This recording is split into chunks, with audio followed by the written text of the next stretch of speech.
സാറേ, കാണ്ഡഹാറിലേക്ക് നമ്മുടെ ഒരു വിമാനം തട്ടിക്കൊണ്ടുപോയിട്ട് പാകിസ്ഥാൻ വിലപേശി മൗലാന മസൂദ് അസർ എന്നൊരാളെ മോചിപ്പിച്ചു. നമ്മൾ കഴിഞ്ഞ ദിവസം അയാളെക്കുറിച്ച് ചർച്ച ചെയ്തു. അപ്പോൾ സാറ് പറഞ്ഞു 21 വർഷത്തിന് ശേഷം പാകിസ്ഥാനിലെ പൊതുവേദിയിൽ പ്രത്യക്ഷപ്പെട്ടു എന്ന് പറഞ്ഞു. ഇന്ത്യക്കെതിരെ മോദിക്കെതിരെയൊക്കെ വിദ്വേഷകരമായ പ്രസംഗം, ജിഹാദി നടത്തണമെന്നൊക്കെ ആഹ്വാനം. അയാൾക്കെതിരെ ഒരു നടപടി എന്താ ഇന്ത്യ സ്വീകരിക്കാത്തത്, അല്ലെ അയാളുമായി ബന്ധപ്പെട്ട കേന്ദ്രങ്ങൾക്ക്? അങ്ങനെയല്ല, അത് നമ്മളന്ന് സംസാരിച്ച് നിർത്തുമ്പോൾ ഇന്ത്യ വലിയ ജാഗ്രത പുലർത്തേണ്ടതാണ് എന്ന് പറഞ്ഞാണ് നമ്മൾ അവസാനിപ്പിച്ചത്. അതെ. ഇന്നലെ ഇന്ത്യയിൽ NIA ഈ ജെയ്ഷെ മുഹമ്മദുമായി ബന്ധപ്പെട്ട 19 സ്ഥലങ്ങളിൽ റെയ്ഡ് നടത്തി. 5 സംസ്ഥാനങ്ങളിലാണ് ഈ റെയ്ഡ് ഒരേ സമയം നടന്നത്. ഇനി ഈ മൗലാന മസൂദ് അസർ മറ്റേ ഒരു ശിരോവസ്ത്രമൊക്കെയുള്ള കറുപ്പും വെളുപ്പും ഉള്ള ആളാണ്. അയാൾ പെട്ടെന്ന് പ്രേക്ഷകർക്ക് മനസ്സിലാകാൻ കഴിഞ്ഞ തവണത്തെ നമ്മുടെ ചർച്ചയ്ക്ക് ശേഷം ഞാൻ ആകസ്മികമായിട്ട് അമരൻ എന്ന് പറഞ്ഞ സിനിമ കണ്ടു, തമിഴ്, ഒന്നാന്തര സിനിമ. ഈ അമരൻ എന്ന് പറഞ്ഞ സിനിമ മറ്റേ മേജർ മുകുന്ദ് വരദരാജൻ്റെ കഥയാണ്. നമ്മുടെ കശ്മീരിലെ പോരാളിയായിരുന്ന മലയാളി ഭാര്യ റബേക്ക, ഹിന്ദു റബേക്ക വർഗീസ്. അപ്പോൾ അതിൽ ഈ കശ്മീരിലെ ഇന്ന കാര്യങ്ങളൊക്കെ ചെയ്യുന്നൊക്കെ പറഞ്ഞ് ബാബ തുടങ്ങിയ കശ്മീരിലെ ഭീകരന്മാർക്കൊക്കെ നിർദ്ദേശം കൊടുക്കുന്ന ഒരു പാകിസ്ഥാനിയെ കാണിക്കുന്നുണ്ട്, മൗലാന മസൂദ് അസർ. അതാണല്ലേ? അസറിനെയാണ് കാണിക്കുന്നത്. അസറിൻ്റെ തന്നെ ഛായയിലാണ് ആ കഥാപാത്രത്തിന് ഒരുക്കിയിരിക്കുന്നത്. മസൂദ് അസർ ചെയ്യുന്ന കശ്മീരിലെ അക്രമങ്ങൾക്കെതിരെയാണ് അമരനിൽ ഈ മുകുന്ദ് വരദരാജൻ പോരാടുന്നത്. ആ ഓപ്പറേഷൻസൊക്കെ പാകിസ്ഥാന് വേണ്ടി പാകിസ്ഥാൻ്റെ ഇന്റർ സർവീസസ് ഇൻ്റലിജൻസ് ISI പട്ടാളത്തിൻ്റെ അവർ ബഹാവൽപൂർ എന്ന് പറഞ്ഞ സ്ഥലത്ത് ഇയാൾക്ക് വലിയ ബംഗ്ലാവും വലിയ വാഹനങ്ങളും ഒക്കെ കൊടുത്തിട്ടുണ്ട്. പാകിസ്ഥാനിൽ ബഹാവൽപൂർ. അവിടെ ഇരുന്നിട്ടാണ് ഇയാളെ ഇടയ്ക്കിടയ്ക്ക് അമേരിക്ക ഇയാളെ ആഗോള ടെററിസ്റ്റായിട്ട് പ്രഖ്യാപിച്ചിട്ടൊക്കെ ഉണ്ട്. അപ്പോൾ ഇടയ്ക്കിടയ്ക്ക് കള്ളം പറയും, ഇയാളിവിടെ ഇല്ല, ഇയാൾ അഫ്ഗാനിസ്ഥാനിലെന്നൊക്കെ പറയും. അവിടെ തന്നെ താമസിപ്പിച്ചുകൊണ്ടിരിക്കുകയാണ്. പണ്ട് ഒസാമ ഇവിടെ ഇല്ല എന്ന് പറഞ്ഞിട്ട് അവസാനം അവിടെ നിന്നല്ലേ പിടിച്ചത്. ദാവൂദ് ഇബ്രാഹിം അവിടെ ഇല്ല എന്ന് പറയും, പിന്നെ അയാൾ കറാച്ചിയിൽ കണ്ടു എന്നൊക്കെ നമ്മൾ അറിയാറുണ്ട്. അതെ. എന്ന് പറയുന്ന പോലെ ഈ മൗലാന മസൂദ് അസർ പെട്ടെന്ന് മനസ്സിലാകാനായിട്ട് ഈ അമരനിൽ ഈ പറഞ്ഞ ഭീകരത മുഴുവൻ കാണിക്കുന്നതായിട്ട് ആ സിനിമയിൽ കാണിച്ചൊരു കഥാപാത്രമായിട്ട് തന്നെ മൗലാന മസൂദ് അസർ അതിൽ വന്നിട്ടുണ്ട് സിനിമയിൽ. അപ്പോൾ ഈ 5 സംസ്ഥാനങ്ങൾ, ആസാം, ഗുജറാത്ത്, ഈ റെയ്ഡ് നടന്നത് 19 സ്ഥലത്ത്. ആസാം, ഗുജറാത്ത്, ജമ്മു കശ്മീർ, മഹാരാഷ്ട്ര, ഉത്തർപ്രദേശ്. ഇവിടെ ഇത് നിരോധിത സംഘടനയാണ്. അപ്പോൾ JNKയിൽ പല ജില്ലകളിൽ നടന്നു. അതാണല്ലോ ഇയാളുടെ പ്രധാനപ്പെട്ട സ്ഥലം. അതെ. അയാളാണ് പല ഭീകരരെയും അയക്കുന്നത്. അനന്ത്നാഗിൽ ബംസു മട്ടർ, ബാരാമുള്ളയിൽ ക്രീരി, ബഡ്ഗാമിൽ ഖാൻ സാഹിബ്. ഈ ബഡ്ഗാമൊക്കെ ആ സിനിമയിലും ഉണ്ട്. ബഡ്ഗാമിൽ ഖാൻ സാഹിബ്.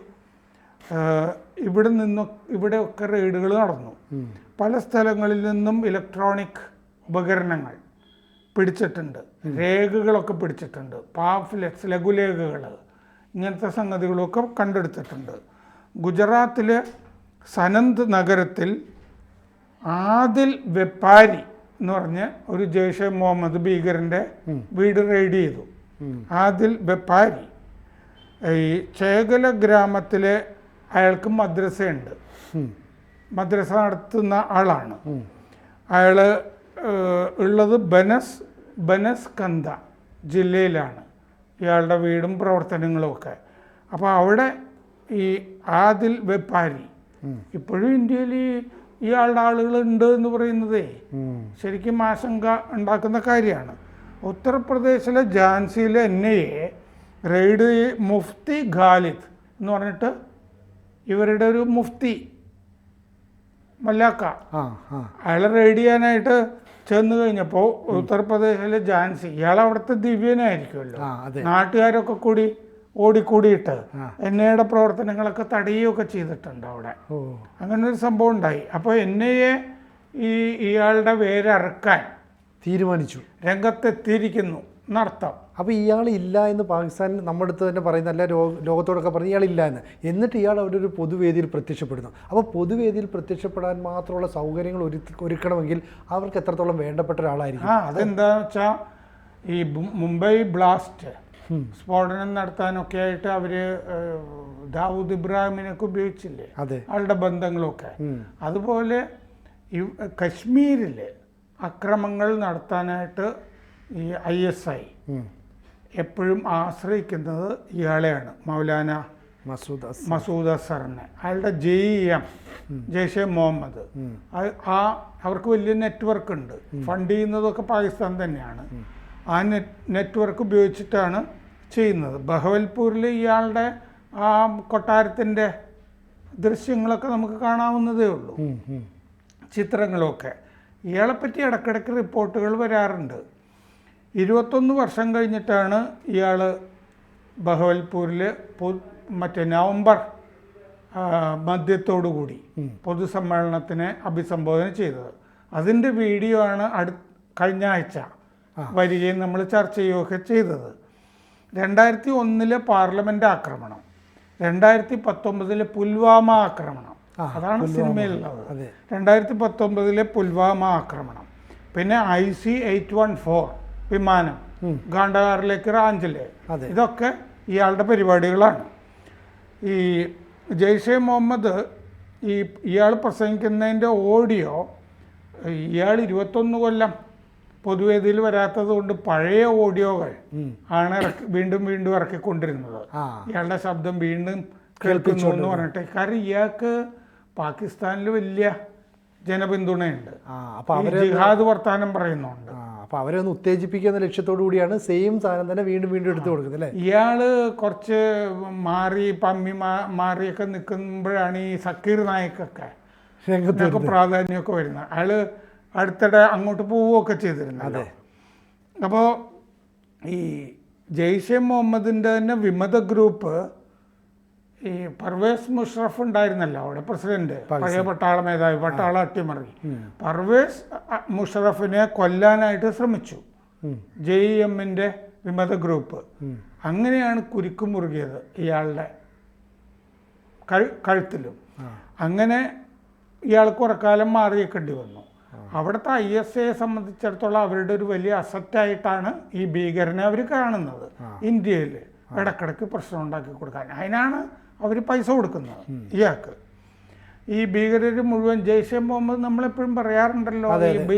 കഴിഞ്ഞ ദിവസം നമ്മൾ കിഷ്ത്വർ എന്ന് പറഞ്ഞൊരു സ്ഥലത്തിനെ പറ്റി ജമ്മുവിൽ ഈ ഭീകരർ കൂടി വരുന്നതിനെ പറ്റി ചർച്ച ചെയ്യുമ്പോഴും ജെയ്ഷെ മുഹമ്മദിനെ പറ്റി നമ്മൾ പറഞ്ഞിരുന്നതാണ്.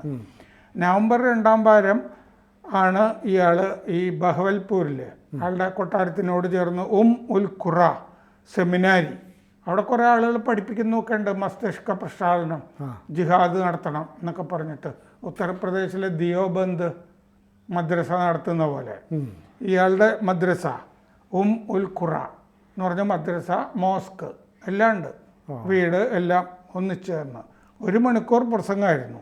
ഇന്ത്യക്കും ഇസ്രയേലിനുമെതിരെ യുദ്ധം ചെയ്യാനാണ് ഇയാൾ ആഹ്വാനം ചെയ്തത്. അന്ന് ഈ ഖിലാഫത്ത് പുനഃസ്ഥാപിക്കാനായിട്ട് നിങ്ങൾ എൻ്റെ കൂടെ ഉണ്ടാകുക എന്നാണ് ഈ ജനത്തിനോട് അങ്ങേര് പറഞ്ഞത്. ഖിലാഫത്ത് 1924 അപ്രത്യക്ഷമായതാണ് ലോകത്ത് നിന്ന്, മറ്റേ ലോകയുദ്ധത്തിൻ്റെയൊക്കെ അവസാനം. അതിൻ്റെ ശതാബ്ദിയാണ് ഇപ്പോൾ. അപ്പോൾ ആ സമയമായിരിക്കും ചെയ്തത്. അപ്പോൾ അല്ലാഹുവിലും ജിഹാദിലും വിശ്വസിക്കാത്ത ഭീരുക്കളായ ഭരണാധികാരികൾ നമ്മെ കശ്മീരിലും പലസ്തീനിലും മറ്റും മുസ്ലിം ഭൂമികളിലും തോൽപ്പിച്ചു എന്ന് പറഞ്ഞിരുന്നു. ഈ അമേരിക്ക ലോകം ഭരിക്കുമെന്ന് ആണ് അവർ വിശ്വസിക്കുന്നത്. ഖുർആൻ പ്രകാരം ലോകം മാറാൻ 309 വർഷം എടുക്കും, ചിലപ്പോൾ 1000 വർഷം എടുക്കും, ചിലപ്പോൾ മിനിറ്റുകൾ മതി. അതുകൊണ്ട് നമ്മൾ ജിഹാദ് നടത്തുക എന്നാണ് പറഞ്ഞത്. മോദിയെപ്പോലൊരു ഭീരു നമ്മെ വെല്ലുവിളിക്കുന്നതിൽ എനിക്ക് ലജ്ജ തോന്നുന്നു എന്നും പറഞ്ഞു. അപ്പം മോദി വെല്ലുവിളി നിർത്തുന്നില്ല.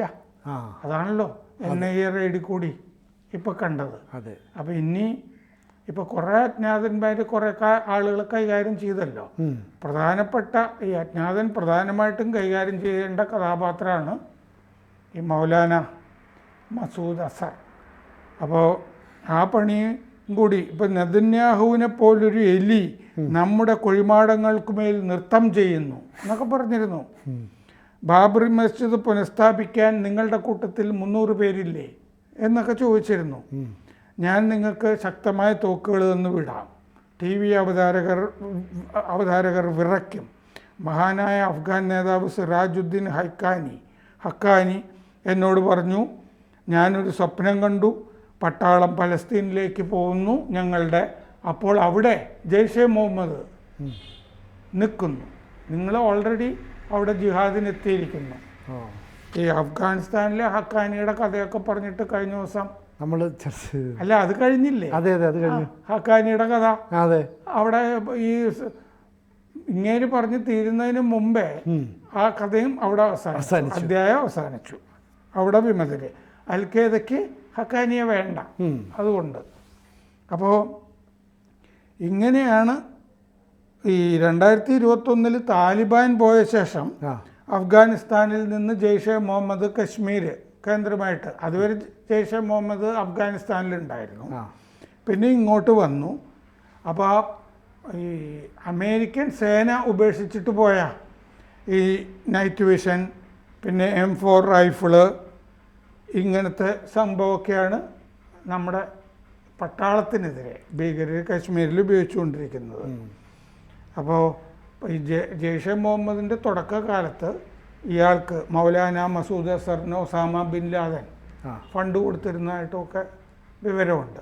അതായത് ഇപ്പോൾ ഇയാൾ പാകിസ്ഥാനിലായ സ്ഥിതിക്ക് മൗലാന മസൂദ് അസറിനെ നമുക്ക് എന്തായിരിക്കും ചെയ്യാൻ പറ്റുക? ഇപ്പോൾ അയാളുടെ കൂട്ടാളികളോ അയാളുടെ ബന്ധങ്ങളെയൊക്കെ മുഴുവൻ തകർത്ത് അങ്ങനെ പോകാനല്ലേ പറ്റുള്ളൂ. ഇപ്പോൾ NIA എന്ത് ചെയ്യാൻ പറ്റുന്നുള്ളത് ഞാൻ പറഞ്ഞിരുന്നത് ശരിയല്ലല്ലോ. അത് ദോവല് ചെയ്തോളൂല്ലോ.